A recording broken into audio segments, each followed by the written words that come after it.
ante la desesperanza hay que presentar un discurso de esperanza exactamente, de soluciones, de respuestas. Claro, sin hacernos por ello autoengaños, ¿no? Pretendiendo pensar o llegar a conclusiones como que esta va a ser la última cola, consigna que ustedes deberán recordar de hace 5 años atrás.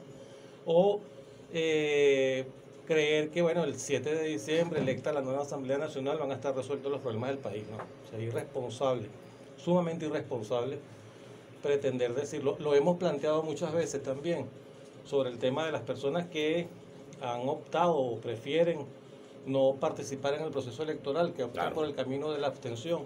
Nosotros hemos construido... ¿Te parece que eso es un error de paso? Sí, fíjate que a pesar de que no nos puede ser muy positivo, nosotros hemos planteado el hecho de respetarle su decisión. Este es un país en el cual votar no es una obligación, es un derecho.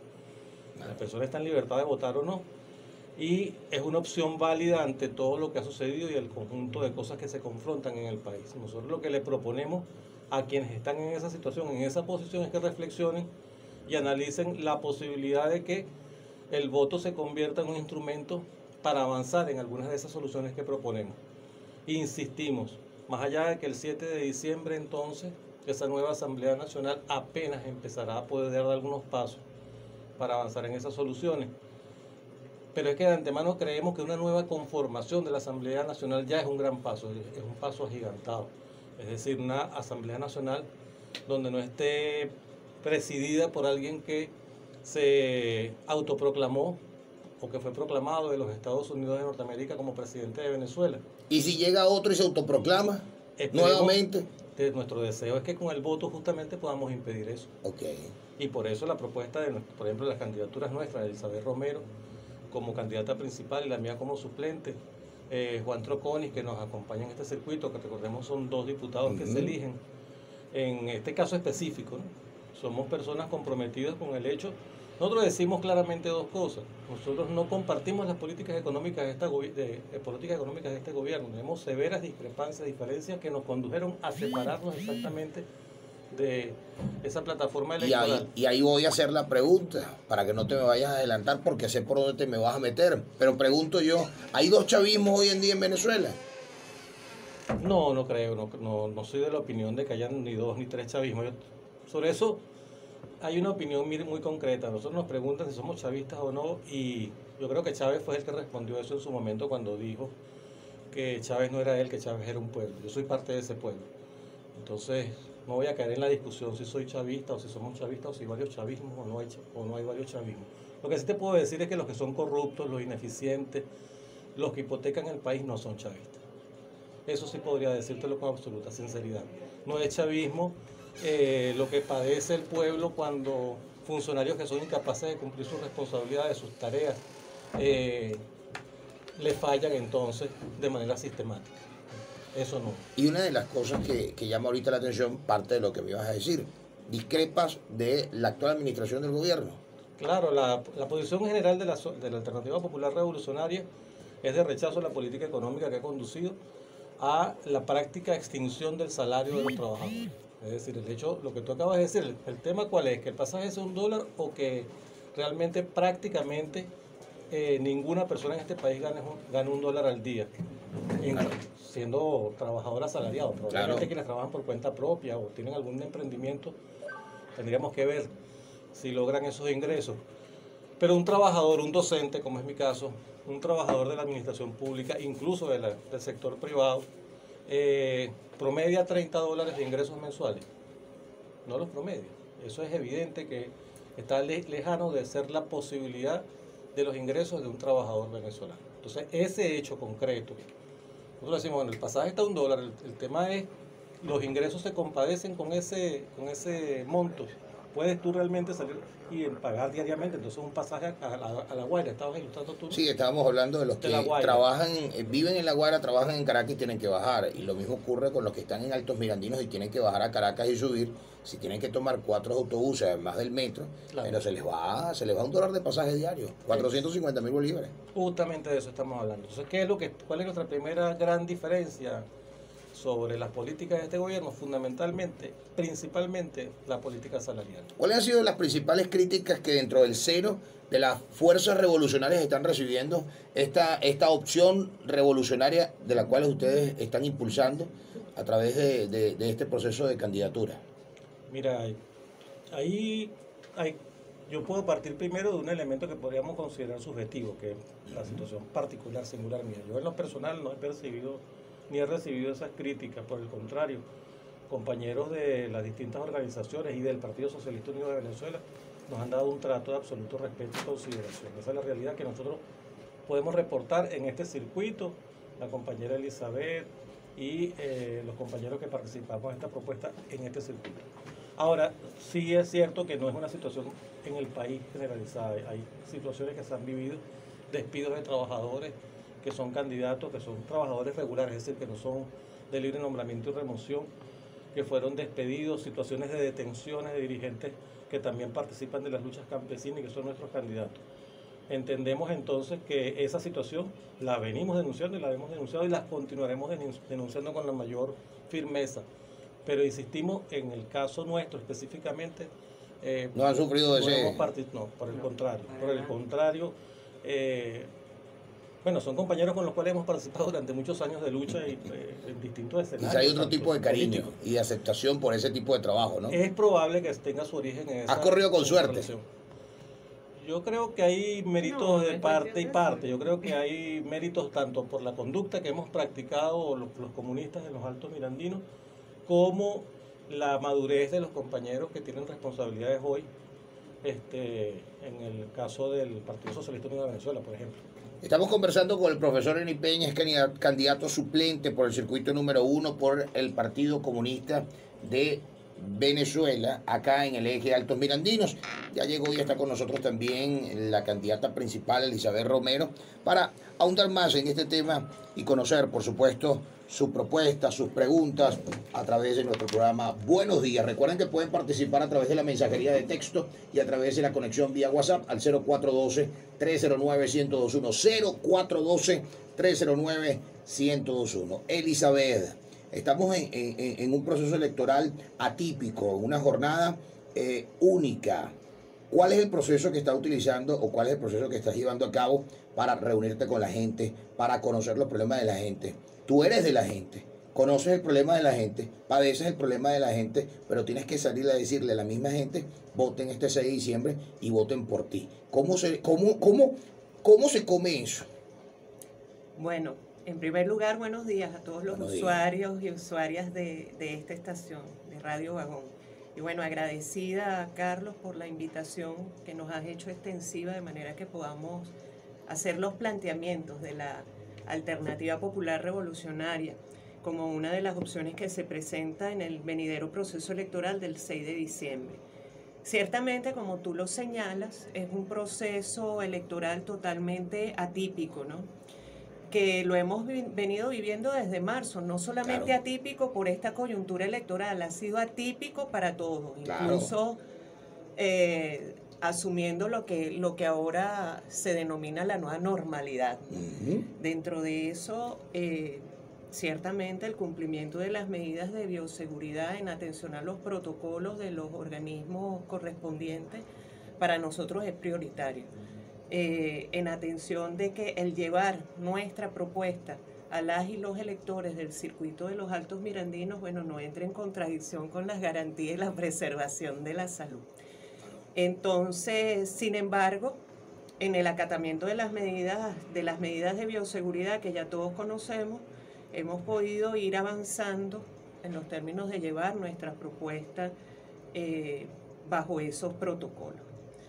Recordemos que, bueno, que aún todavía no estamos en lo que propiamente es la campaña. Sí, estamos en un proceso de pre-campaña que se han denominado. Estamos en un proceso donde fundamentalmente, desde nuestro caso, estamos orientados a plantear las propuestas programáticas de lo que es la Alternativa Popular Revolucionaria como un espacio de encuentro genuino, popular y de acumulación y de reagrupamiento de fuerzas con un carácter de clase bien determinado. Pues estamos planteándonos una acumulación desde distintos sectores sociales, obreros, trabajadores en general, en sus diferentes expresiones, campesinos, comuneros, popular, ¿no? Entonces hemos ido avanzando no solamente en términos territoriales, sino también en términos sectoriales. De allí a que nuestra propuesta, como te decía anteriormente, va para la clase trabajadora en sus diferentes expresiones, sean docentes, sean cultores, que los tenemos, que también se reconocen. Elizabeth, hay una manera así de verlo y quiero hacerte más directo en esta entrevista, en esta oportunidad que nos damos para la gente. Siempre se ha impuesto para el eje Altos Mirandinos. El eje Altos Mirandinos ha demostrado en el proceso electoral tener, no sé si la dicha, la ventaja o la desventaja, de que siempre el candidato del eje del circuito Altos Mirandinos se olvida luego de recorrer las calles de los Altos Mirandinos. En este caso, ustedes dos son vecinos de la ciudad de Los Teques. Aquí pasa algo totalmente distinto. Los candidatos y actuales representantes todavía en el seno del Consejo de la Asamblea Nacional para el circuito número 1 del Estado Miranda, en los Altos Mirandinos, solamente recorren las calles cuando hay un problema político, cuando quieren salir a agitar la calle. Hemos corrido nosotros con la mala suerte de que luego un legislador nacional venga y recorra las calles de San Antonio, venga y recorra las calles de Carrizal, venga y recorra la calle de Los Teques. ¿Pasaría o no pasaría que luego de que ustedes llegaran van a seguir recorriendo las calles y seguir escuchando al pueblo?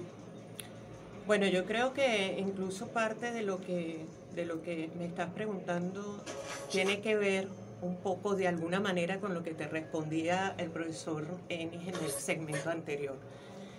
En primera instancia, nosotros no venimos a hacer turismo a los Altos Mirandinos, ni estamos inscritos de manera circunstancial en el registro electoral permanente como residentes de este circuito. Y para muestra nos pueden ver, nosotros toda la vida hemos estado votando y además somos residentes de este circuito. El no ser turistas nos proporciona unas posibilidades inmensas. Primero, que las calles de los Altos Mirandinos no nos son ajenas, ¿no?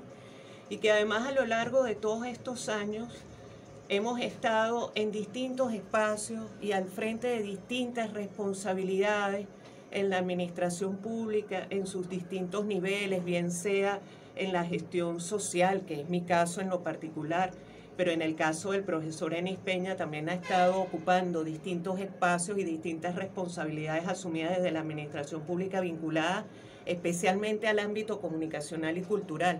Y aún así, independientemente de las responsabilidades que tengamos dentro de la administración pública, sean del Ejecutivo, del Legislativo, nosotros hemos dejado de estar donde nos corresponde. Por lo menos tenemos esa garantía con ustedes, ¿no? Así es. Y toda la problemática que hemos venido señalando desde diferentes espacios no nos es ajena. Para nosotros no es ajeno la situación ni del transporte público, ni del pasaje, ni de la merma progresiva en cuanto a la capacidad adquisitiva de las y los trabajadores, porque nosotros somos trabajadores, nosotros devengamos un salario. Claro. En el caso nuestro particular, bueno, somos docentes. Entonces, ninguna de esas problemáticas nos es ajena, porque la vivimos en el día a día, es nuestra cotidianidad, en lo pequeñito, en lo concreto, en lo menudito. ¿Qué opina Elizabeth Romero como candidata con respecto, hablando del proceso de educación, con estas protestas que ayer nuevamente se vuelven a activar en algunas ciudades del país, donde el profesorado, el docente, sigue exigiendo una reivindicación, sobre todo en este caso, ayer los docentes jubilados de Los Teques, que no es solamente para el docente activo, sino el jubilado, el que se cansó durante todos estos años y, sin embargo, nunca cansó su espíritu de seguir educando. Para ustedes que saben lo que es educar, ¿qué propuesta legislativa hay ya planteada? ¿Qué propuesta legislativa o qué reforma a las propuestas legislativas? Porque no solamente, como lo decía el profesor Enis Peña, llegar, ganar y evitar que venga otro y se autoproclame, que es lo que conversaba el profesor Enis Peña, que lo tenemos, que es una de las cosas y es una de las propuestas, digamos, más importantes, digamos, de esta jornada por parte de la Fuerza Revolucionaria. Pero uno de los temas, pues para hablar de uno de los temas, ya imaginémonos que estás legislando, imaginémonos que sí, que llegaste al curul, y ahora, ¿cuál es la propuesta? Mira, incluso desde el Partido Comunista de Venezuela, que es una, por supuesto, la organización en la que yo milito y que forma parte de la Alternativa Popular Revolucionaria, nosotros venimos planteando con el tema salarial que no solo es un tema del salario como una medida única. Nosotros hablamos de una política laboral que implica otras acciones, no solamente el aumento del salario, que además ya viene en un proceso de merma progresivo y sostenido, no de ahorita, desde hace muchos años, y que de manera oportuna, sistemática y progresiva lo hemos venido planteando. Nosotros planteábamos, por ejemplo, desde el 2016, que veníamos en un proceso acelerado de bonificación salarial. Y veíamos cómo de tu salario, más del 70% se correspondía con bonos de alimentación y el resto para salario. Eso quiere decir que no tiene absolutamente ninguna incidencia en el cálculo de tus prestaciones sociales, ni pasivos laborales, nada.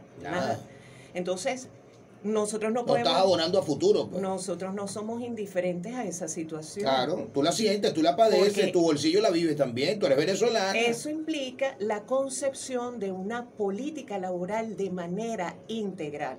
Entonces nosotros vemos cómo en acciones que se corresponden con la política económica que actualmente desarrolla el gobierno nacional, hay exención de impuestos para capital privado.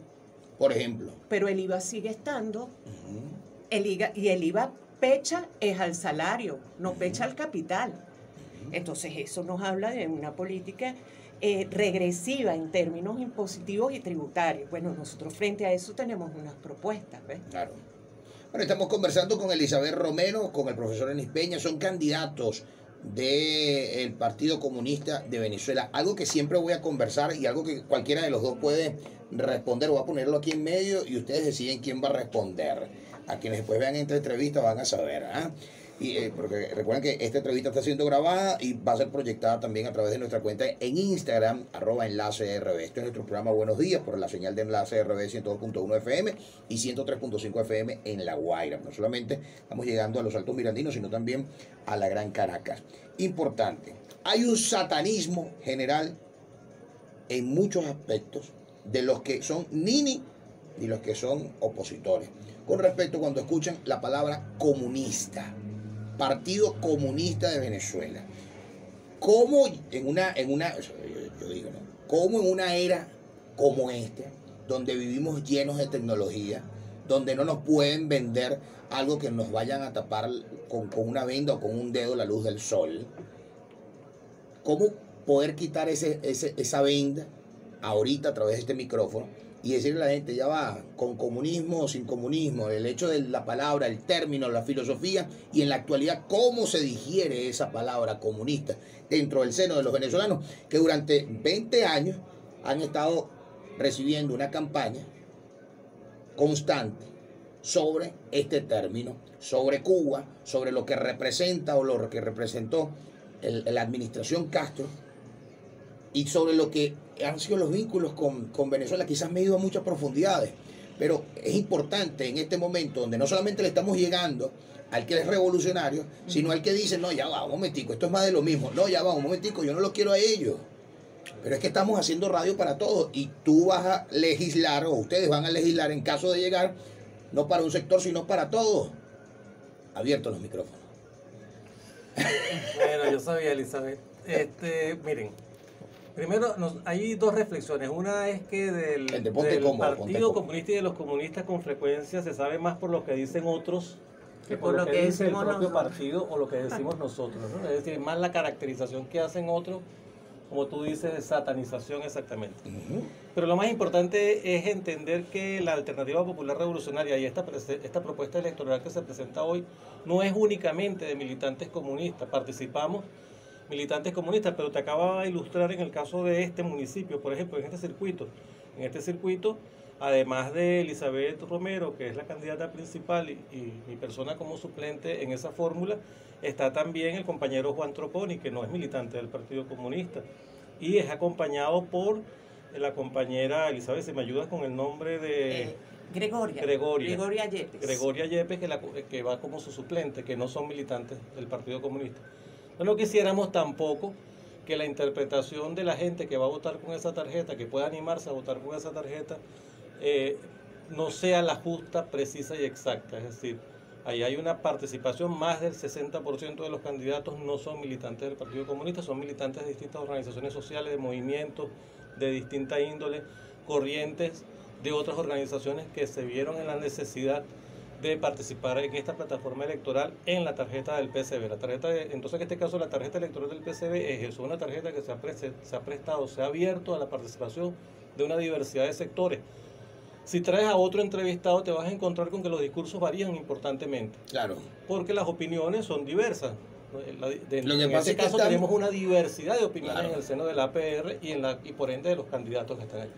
Eso creo que es lo más importante, considerando que estamos en un momento preelectoral y que nuestra tarea principal en este momento, más allá de poder aclarar algunos elementos programáticos, ideológicos de nuestra organización, es presentar una alternativa popular y revolucionaria, que es la que se viene impulsando y por la cual, como te decía antes, deseamos invitar a reflexionar a esos electores que hasta ahora se mantienen en la posición de no participar sobre su decisión y que vean en esta alternativa una posibilidad, una alternativa exactamente para expresarse electoralmente, diferenciándose de esa oposición que le ha hecho tanto daño al país, procurando el bloqueo y todos los daños que percibimos cotidianamente, como de un Estado que ha sido ineficiente y cuya política, sobre todo salarial, no compartimos en lo más mínimo.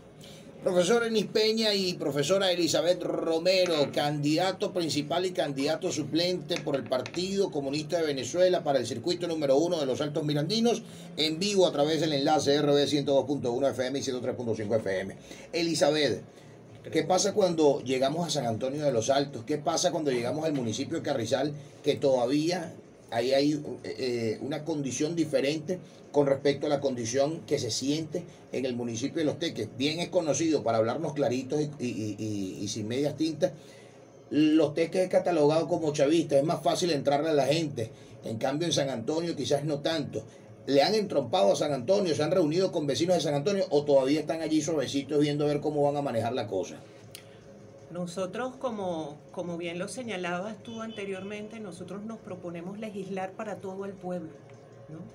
Indistintamente de las características socioeconómicas que tengan por estrato, o la ubicación geográfica o las características propias de la residencia de cada quien. Nosotros nos proponemos, al llegar a la Asamblea Nacional, legislar y garantizar los derechos de la patria, que no se sigan comprometiendo los activos que conforman lo que es el patrimonio de la República, pero además de eso, a través de nuestra presencia allí, también garantizar la consolidación y fortalecimiento de los derechos fundamentales de todo el pueblo venezolano.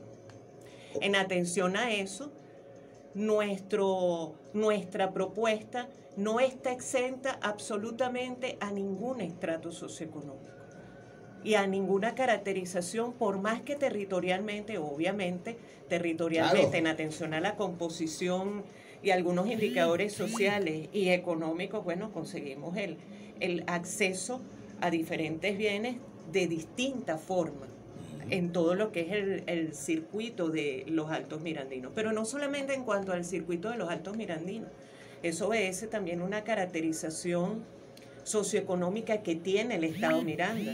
No es igual el circuito 2 al circuito 5 o al circuito 6 o al circuito 7. Cuando hablamos del circuito 2, ¿a qué municipios hacemos referencia? Bueno, hacemos referencia a Chacao, Baruta, Latillo, en unas condiciones. Y no es que para el circuito 2 la APR no tenga una propuesta que se exprese en la tarjeta del Partido Comunista de Venezuela.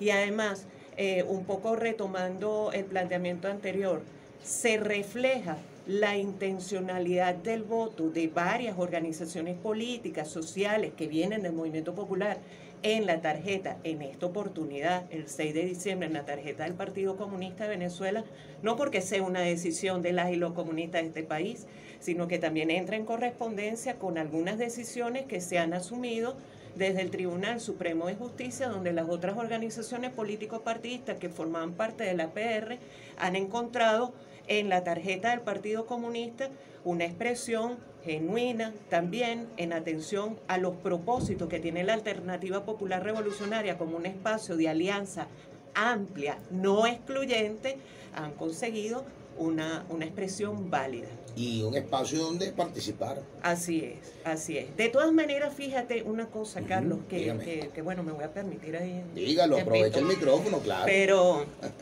en el caso de los planteamientos que ha llevado al frente el Partido Comunista de Venezuela a lo largo de los 89 años que tiene de historia política en nuestro país, mira, la lucha parlamentaria de las y los comunistas en Venezuela es importante. Derechos fundamentales, no solamente en términos propositivos de leyes específicas, sino en las garantías de derechos que estén contemplados incluso desde la Constitución. El derecho a huelga, por ejemplo. ¿Quién puede negar todos los aportes que han dado las y los comunistas de este país en la garantía de ese derecho, del derecho a la huelga? ¿Ven? Lo que es una ley de la cual hoy en día disfrutamos todos, que es la LOPSIMAT, una ley que protege la vida, la seguridad y la salud de las y los trabajadores. Bueno, eso es un esfuerzo y una iniciativa legislativa de miembros del Partido Comunista. Que impulsó el Partido Comunista. Por supuesto. Cuando nosotros nos planteamos en el 2005, en ese periodo legislativo que se inicia en el 2005, introducir un anteproyecto de ley para conformar los consejos de trabajadores. Es una propuesta de gran significación que incluso desde la perspectiva del Partido Comunista da respuestas importantes a lo que significa la concepción de un modelo de gestión que tiene que ver con la producción, la distribución y el consumo. ¿Qué nos planteamos nosotros con la ley de consejos de trabajadores? El trabajador como sujeto histórico que apuntala los procesos de transformación de un país tiene que ser tomado en cuenta. Y nosotros no los planteamos. Entonces, frente a eso, ¿cuál es la salida? La salida frente a una crisis con las características que vemos y que todos padecemos en la cotidianidad. Por ejemplo, la salida que se nos presenta frente a las empresas que han sido recuperadas y han sido nacionalizadas no es la entrega al capital privado, sino es fortalecer las capacidades propias del Estado para apuntalar procesos de verdadera dependencia, una concepción de modelo de desarrollo distinta, donde las y los trabajadores sean realmente protagonistas. Nosotros nos planteamos un modelo de gestión múltiple. En materia de eso, importantísimo que hayas tocado eso, ¿cuál sería la posición de llegar a esta nueva Asamblea Nacional con respecto a los últimos planteamientos que ha hecho el Ejecutivo de retornar las empresas expropiadas en su momento a sus dueños originarios? De hecho, forma parte de una de las observaciones que en su momento hicimos con la formulación de la ley. Sería aceptar que se equivocaron en la administración, en la expropiación, en algo, porque así también ha sido el consenso. Para nosotros la salida a la crisis, primero hay que caracterizar la crisis, ¿no? Porque hay unos sectores económicos que tienen una expresión política en el país, que se empeñan en decir que la crisis que actualmente vive el pueblo venezolano es una crisis por el socialismo. Aquí hay de todo, creo yo. Aquí Nosotros hemos insistido, Carlos, de manera suficiente en que la crisis que actualmente define el cuadro sociopolítico y económico venezolano no es por una crisis del socialismo, es por una crisis del capitalismo rentista dependiente que ha caracterizado el modelo de acumulación de nuestro país, ¿verdad? En atención a eso, ¿qué nos planteamos nosotros? Nosotros nos planteamos avanzar en un proceso que avance en la consolidación de un proyecto de liberación nacional. Bueno, pero un proyecto de liberación nacional tiene unas características y el trabajador y la trabajadora tiene un rol fundamental allí. Entonces, es posible que la argumentación frente a los resultados poco favorables en cuanto a la gestión que se ha llevado en empresas nacionalizadas o en empresas recuperadas por el Estado es posible considerar que, haciendo una crítica a un modelo de acumulación capitalista, es posible considerar que la alternativa para subsanar esa situación sea restituyendo al capital privado esos activos. Para nosotros no. Esa es la postura que para hay en la actualidad. No, para nosotros no. Y por eso representamos y apostamos a una alternativa. Para nosotros no. Para nosotros la salida a la crisis que define a la sociedad venezolana en este momento no es con medidas de tipo capitalista. Tomándote la palabra con respecto a lo económico y a lo que estás manifestando. Fíjate que es interesante. La postura ha sido, por lo menos el Partido Comunista, como tú lo manifiestas, ya van, no es volver a los dueños originarios que tanto daño le han hecho a este país, acumulando riquezas y sencillamente embolsillándoselas, y el trabajador comiéndose un cable, como literalmente lo dice. Está la otra postura de que esas empresas que han sido expropiadas, no todas, pero algunas, y hay hasta una lista y demás, en manos de quienes se pusieron, no han dado resultados y están prácticamente paradas, cerradas y quebradas, y 3 veces quebradas porque le han inyectado y están quebradas. Como alternativa, como propuesta política, ni lo uno ni lo otro. ¿Cómo se puede hacer para fusionar algo donde sencillamente todos ganen y principalmente el país gane? No, Flaca, déjame ayudarte ahí, porque además algo que me está picando hace rato en la lengua. No puedo decir, mira, aquí la ineficiencia se ha querido hacer sinonimia con el socialismo. Claro. Eso es el principal razonamiento que se ha insertado en la lógica, en la mente de nuestro... Repite la expresión, por favor. La ineficiencia es sinónimo de socialismo. Okay. Eso es lo que se ha querido... Eso es lo que se ha vendido. En el imaginario, exactamente. Ahora, ¿tú crees que la República Popular China se caracteriza por ser ineficiente? Y es fundamentalmente un Estado en el que el 80% de los activos empresariales están en manos del Estado. Entonces, ya va, lo que te estoy diciendo es que nuestra propuesta central, principal, más allá de las legislaciones específicas, pasan por 3 cosas fundamentales. Un Estado poderoso, no creemos en estados debiluchos que estén expuestos a ser manipulados por otros, no creemos siempre que el Estado de cualquier nación que apueste a la construcción del socialismo debe ser capaz de defender su soberanía, su independencia y su autodeterminación. 1. 2. Un sistema con un profundo esquema de planificación. Es decir, si tú tienes unas metas, debes trazarlas y definir las formas de lograrlas y evaluarlas. Una cosa distinta es lo que ha ocurrido, y es que tú designes en un momento determinado a un gerente que no es capaz de adelantar el cumplimiento de una meta y no tengas la firmeza para tomar los correctivos a tiempo. Y eso no es un asunto de empresas del Estado únicamente. Como empresario, tú que eres un emprendedor, tú tomas decisiones de acuerdo a los resultados que se van reportando, ¿o no? Total. ¿Tú crees que debe ser distinto en la acción del Estado? Es decir, ¿tú crees realmente que un Estado... Para mí el Estado es una gran empresa. Es una gran empresa, no es otra cosa. Una gran corporación. Cuando Elizabeth hacía la narrativa de todas las luchas por los derechos que han adelantado los comunistas, por ejemplo, está... Cosas como el derecho al voto de la mujer, que hace una semana conmemorábamos la muerte de la compañera Eumelia Hernández. Estamos hablando de derechos básicos. Las reversiones, ¿en qué sentido conducen? Entonces, conducirían necesariamente no solamente a la privatización de esas empresas, sino que detrás de ello viene entonces también la flexibilización de las normas legales para que sean... Sí, muchas consideraciones. Para que puedan ser rentables. Esas son las garantías al capital transnacional. Entonces, ¿qué me dices tú a mí? Que las garantías... Y ahí está una propuesta internacional con las empresas y corporaciones de Estados Unidos, de empresas de Estados Unidos que existen en Venezuela para que reinviertan en Venezuela. Claro. Y lo acaba de decir la vicepresidenta de la República, Delcy Rodríguez.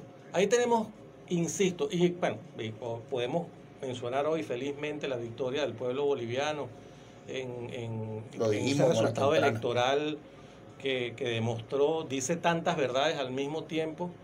La política que adelantó el Estado boliviano es una política de planificación, de estatización de las empresas básicas, las empresas fundamentales, y de convertir esos ingresos que generan esas empresas en posibilidades y en soluciones y en políticas sociales para avanzar, profundizar en la educación, en la salud, en todas las áreas fundamentales. Es decir, yo lo que te estoy planteando es, cuando planteamos el hecho de que no se deben revertir, tampoco es que se deban quedar allí medrando y siendo consumidas por la vegetación y por el agua y por el sol. Estamos hablando de que son empresas que deben pasar a ser altísimamente productivas. Ok, deben pasar, pero tenemos 21 años de ensayo y en la actualidad tenemos un sistema público de salud que hay muchas deficiencias y muchas carencias de inversión. Tenemos un proceso de servicios como energía eléctrica con todas las carencias que a ustedes también se les va la luz cada cuantas horas y padecen esto mismo. Lo que yo estoy diciendo, que lo conocemos y lo hablamos constantemente, sabemos que ha habido una crisis con respecto a los servicios y donde estas empresas durante mucho tiempo han debido haber servido para la inversión y la reinversión en el país, y que en la actualidad no se ha hecho, o que tenemos demasiadas carencias, muy aparte de la confrontación política internacional, muy aparte de todo esto. Pero, ¿cómo venderle otra vez el chip o la SD o el cassette a la gente de que en esta oportunidad seguimos contando con ese camino? No a mí, a estos que nos están escuchando en este instante. Mira, principalmente hay una razón inevitable, y es que simple y llanamente las posibilidades de desarrollo de nuestra economía están vinculadas a un uso óptimo de los recursos, porque somos una economía rentista, seguimos siéndolo, aun cuando más recientemente avanzamos a ser una economía remesera, que son las remesas quienes están originando grandes ingresos en este momento. Muy bonita manera de decirlo. Sí, pero sin embargo sigue teniendo un peso importante. Sin embargo, sigue teniendo un peso importante las industrias básicas en el área del petróleo, el hierro, el aluminio, etc. Yo hacía esta reflexión en el caso de la educación, en el caso de la salud. Es decir, tú conviertes en un negocio cosas que humanamente deben ser necesariamente servicios.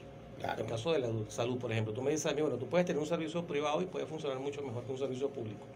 Sí, el asunto es quiénes van a tener acceso a ese servicio privado. Es decir, quiénes tienen acceso hoy en este país a una clínica privada. Quiénes pueden pagar 100, 200, 300 dólares por una consulta básica, ¿no? Igualito es ese mismo esquema, y exactamente igual es aplicable al resto de las áreas cuando tú me hablas de los servicios, de el gas, la electricidad, etcétera. Claro, y además también sería deshonesto no plantearnos que en este momento particularmente aguda la crisis de los servicios está vinculada a una situación de agresión extranjera. Es decir, aquí te dicen... Es que aquí hay de todo, aquí hay de todo. Aquí te meten el dedo en el ojo y después te acusan de que no ves claro las cosas. O sea, por favor.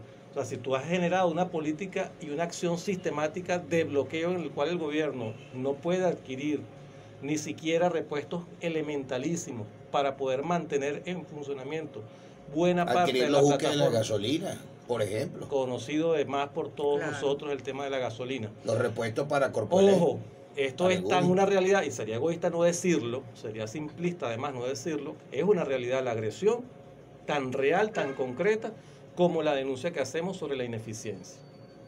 Es decir, en esta situación especialmente complicada, debía mostrarse, exhibirse una mayor disciplina y una mayor disposición a no recompensar a quienes no han cumplido las metas y objetivos en las distintas empresas del Estado con nuevos cargos, incluso normalmente con ascensos.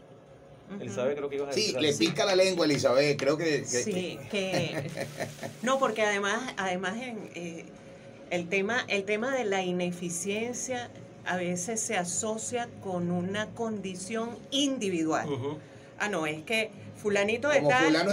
Fulano o fue ineficiente, sí, entonces todos son ineficientes. Sí, pero es que trasciende al ejercicio individual o al cumplimiento desde la individualidad de una responsabilidad que te sea asignada. Lo que nosotros estamos planteando es que trasciende a que fulanito de tal fue ineficiente. Nosotros estamos hablando de un modelo de gestión que trasciende a la individualidad. Y en ese modelo de gestión múltiple, donde las y los trabajadores asumen un rol protagónico absolutamente en todos los momentos y el encadenamiento del proceso productivo, sea la producción, sea la distribución, sea la comercialización, protagónico. Es decir, el trabajador no solamente debe ser tomado en cuenta porque va todos los días, cumple la jornada laboral y de la A a la Z lo que tiene que hacer. No, es que él también debe ser un elemento decisor, porque más nadie conoce el proceso productivo desde lo pequeño y lo sustantivo como el trabajador. Entonces nosotros nos planteamos no solamente, que por supuesto hay que hacerlo como lo planteaba Eni, no solamente el tema de reconocer reconocer que las fallas, las ineficiencias, las deficiencias o las insuficiencias con respecto al cumplimiento de metas específicas de una empresa es una responsabilidad también de los gerentes o de quienes estén al frente de esas responsabilidades. Y por supuesto no debería ser recompensado o reforzada su conducta de ineficiencia con la promoción a otros espacios, sino reconocer que es un modelo de gestión, es una forma de entender las cosas, es una forma de comprender el proceso productivo y es darle la participación a quien les corresponde. Yo estoy completamente segura que si nosotros asumiéramos, no solamente yo desde lo individual, sino nosotros desde lo colectivo asumimos que con la participación real de las y los trabajadores nosotros optimizáramos no solamente procesos de producción, distribución y comercialización, sino también del control. ¿Cuál era el temor con una ley de consejo de trabajadores, por ejemplo? Que los trabajadores iban a asumir funciones de control sobre el proceso productivo. ¿A quién no le interesa que los trabajadores y las trabajadoras asuman funciones de control? ¿A quién? Los propietarios. Ahí está el detalle, ¿ves? Entonces nosotros estamos planteando elementos de fondo que deben encontrar en la arquitectura jurídica del instrumental de nuestro país respuesta ¿para qué? Para su viabilización y su concreción. Eso no los planteamos desde la Asamblea Nacional. Es Elizabeth Romero y el profesor Enis Peña. Estamos llegando a los minutos finales de nuestro programa. Parece mentira y no quisiera terminar el programa porque sé que quedan muchas cosas por fuera. Pero nos puedes invitar próximamente. A eso iba. Estamos a la orden. Están como precandidatos, es decir, no como precandidatos, están en precampaña. No es la campaña que va a iniciar ahorita en noviembre. Cuando ya estén en campaña, vamos a hacer otra entrevista. Están ya invitados de por sí, porque acá me están preguntando. Buenos días a todos, ¿cuáles son las propuestas de los candidatos? Es Adri. Bueno, ya vamos a responder eso en este momento. Buenos días, Epe. ¿Cómo sabes que antes se había fraude electoral y ahora no? Abre el debate. Buenos días, muchachos. Ojo, yo no dije esta mañana cuando hice el comentario de Evo Morales que no hubiese fraude electoral, sino que Evo Morales fue acusado de fraude, hubo toda una movilización gestada, renuncia a su presidencia, sale del país, pero paradójicamente su partido gana las elecciones masivamente recientemente. Entonces, eso demuestra o no si hubo o no hubo un fraude. Usted interpreta como usted quiera leerlo. Buenos días. ¿Cómo puede ser posible que los Transmiranda, que cubre la ruta de San Antonio a Los Teques, tenga el pasaje en 20 y hoy en 40? Por Dios, el gobierno ¿dónde está? Que nunca hace nada, nadie sabe ni dice nada. Así dice la mensajería de texto. Está habilitado el WhatsApp al 0412-309-1021. Bueno, así escribe la gente. Sí. Y salimos, Elizabeth, como te decía, a buscar votos con todos estos problemas y con todas estas problemáticas. Sí. Pero es importante también la reseña. Elizabeth, rápidamente, de llegar, ¿cuáles son por lo mínimo las 3 propuestas de legislación que se está llevando a cabo o que se va a promover desde el seno del Partido Comunista de Venezuela o de la opción revolucionaria? Porque para hablarlo más ampliamente, como debe ser. Y además de estas mínimo 3 propuestas, para no alargarnos porque tenemos muy poco tiempo ya, muy pocos minutos, en los Altos Mirandinos, ¿en qué nos beneficia? ¿Cómo mejoramos el tema de los Altos Mirandinos? Claro, sabemos que no estamos buscando, aunque estamos buscando votos en materia regional, no es para legislar solamente para uno, sino en un campo nacional. Es un cargo de elección nacional, con la fuerza nacional, pero que nos beneficia a todos, pero que después de Elizabeth la sigamos viendo tomando su autobús, su metro, y que no la vamos montado una camionetota con placas rojas, con no sé cuántos escoltas, que no mira para los lados, que Elizabeth se venga para la radio y se tome un café un día y que nos acepte una entrevista, luego que más nunca no nos atienda el teléfono. Después va a decir, mira, Carlos, bueno, trae. No, bueno, mira. En primera instancia, bueno, yo creo que es importante hacer una precisión. Nosotros como legisladores del circuito, por supuesto que uno de los mecanismos es estar absolutamente atentos a todos los planteamientos, los requerimientos, los alcances, las inquietudes que tengan, por supuesto, los residentes de estos 3 municipios que nos agrupan.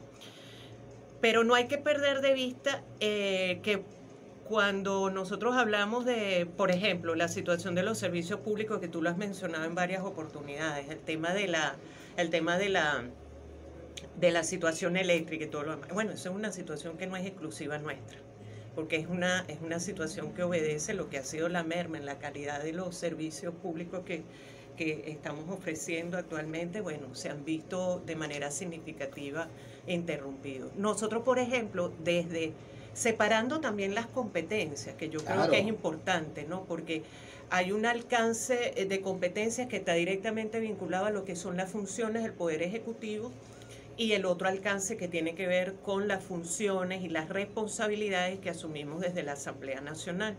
Y que se entiende que desde la Asamblea Nacional no se van a reparar las cosas y los factores de la energía eléctrica, por ejemplo. Pero podemos asumir funciones de control sobre el Poder Ejecutivo. Y además de eso... No se está fiscalizando, por lo menos a los ministros, no se le está pidiendo, epa, mira, danos una memoria y cuenta, mira, ¿qué pasó? Hablarle al país.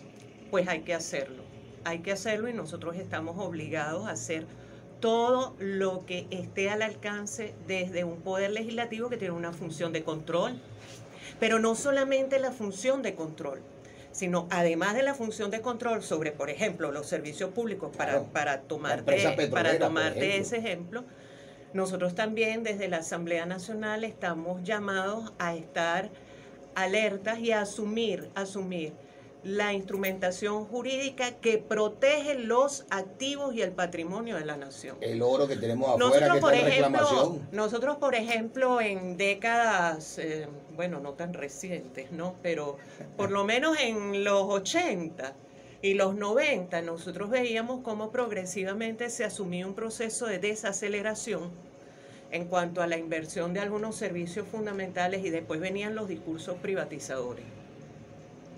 Y la gente decía, porque se instauraba además eso en el imaginario colectivo. Y la gente, claro, si le vendía zozobra a la gente, no, luego le vendía la brillante solución de privatizar. Pero es que todo lo que... Y después luego todo medio funcionaba. Exacto, y que era lo que decía la gente y lo que reproducía en sus discursos y en sus propias narrativas.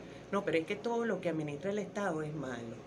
El Estado es ineficiente administrando y gestionando servicios. Y en la actualidad todavía dicen eso. Y les invito a recordar incluso aquellos discursos acalorados que se llevaron en el Congreso en aquella época cuando estaba a puertas la privatización de la CanTV, ¿no? Entonces, no solamente es el tema de asumir las funciones de control sobre el Poder Ejecutivo que corresponde desde la Asamblea Nacional como garante del cumplimiento efectivo de las garantías y los derechos fundamentales del pueblo venezolano, sino también proteger y asumir desde esa arquitectura jurídica una política económica verdaderamente revolucionaria que no haga entrega de los activos y los patrimonios de la República, por ejemplo. Ahí está la propuesta. A quienes nos preguntaba Adri, se nos ha llegado el cuarto de agua, pero de minutos, porque ya se nos acabó el tiempo, pero muy complacido de que nos hayan acompañado en esta jornada el día de hoy a través